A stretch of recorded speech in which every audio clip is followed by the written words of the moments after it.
Yes. So I'm so pleased to be visiting the Autonomous Administration of North and East Syria that we at the U.S. Commission on International Religious Freedom has identified as having remarkable religious freedom conditions. It's the only place in the Middle East where someone can change their religion, where you can proselytize, where people really have complete religious freedom. So I'm here to be able to see it for myself again. I was able to visit a year ago, but I'm here visiting the different regions, seeing how the governance works that protects religious freedom as well as women's rights, as well as human rights.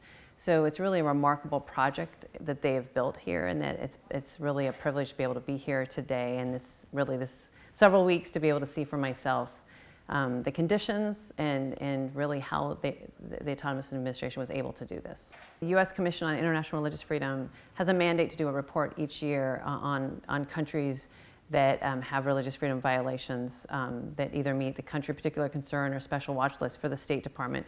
We've identified Syria as being a country that has those issues and that we recommend as a country particular concern. And so we did our report that made some recommendations to the U.S. government, and one of them was that Turkey should withdraw from Syria. So what we have found is Turkey has invaded, the areas Turkey has invaded in northeast Syria, they have taken away the right for freedom of religion or belief. And we have been able to even have a congressional hearing in June where we documented the conditions in these areas that Turkey occupies, and that include killings, rapes, forced conversion, kidnappings,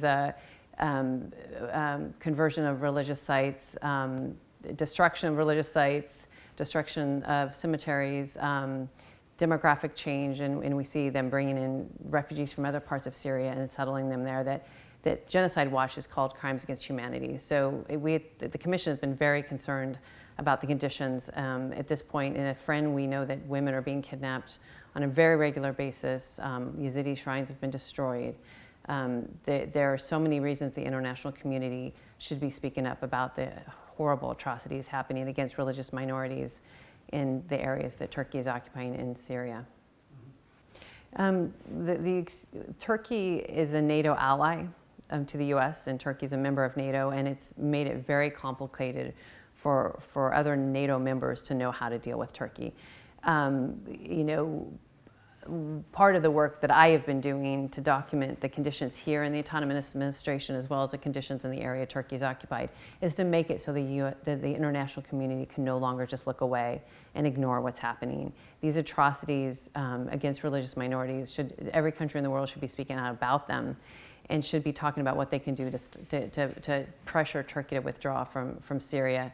The fact that they're a NATO ally should not be an excuse for them. If anything, they should be held to a higher standard and not be allowed to commit these type of atrocities against civilians for no good reason. Turkey's relationship with the United States is very complicated, and the U.S. has been avoiding dealing with the fact that Turkey is committing atrocities that we can no longer look away from. And so I think that you know, Congress was willing to pass a sanction bill, and it passed the House of Representatives and it was pulled from the Senate. But there's no doubt that there's an appetite in Congress for sanctions against Turkey. And it's time for the U.S. government to consider sanctions, because certainly President Erdogan has disregarded President Trump's instructions. He's done exactly what he said he wouldn't, gone in, committed atrocities, killing people, and it's important that the president is alerted to this, and really the administration should consider pretty tough sanctions, as well as Congress, on Turkey for what they're doing.